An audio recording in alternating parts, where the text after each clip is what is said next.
अरे मोबाईल घे ना श्रीमंत मोबाईल झालेलं अतिक्रमण हटवायचं आहे। आमची पूर्ण तयारी झालेली आहे। लवकरच एक दिवस सकाळ अशी उजाडेल की तिथे कुठलाही पीर किंवा कुठल्याही बाबाचा कुठलाही काय दर्गा दिसणार नाही आणि तिथे श्रीमंत मालोजीराव भोसलेंची जागा तुम्हाला दिसेल।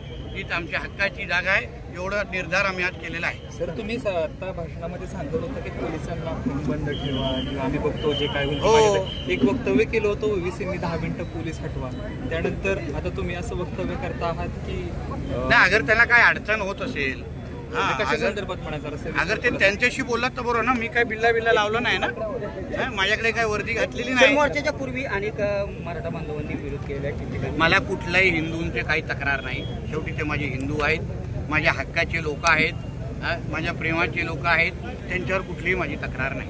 त्यांना पाठवणारे जे जिहादी आहेत त्यांनी एक लक्षात ठेवा, आमच्या किती खांद्यावर बंदुका ठेवून तुम्ही आमचे हिंदूंचा विभाजन करण्याचा प्रयत्न कराल तरी आम्ही काय तुमच्यासारख्या जिहाद्यांना सोडणार नाही।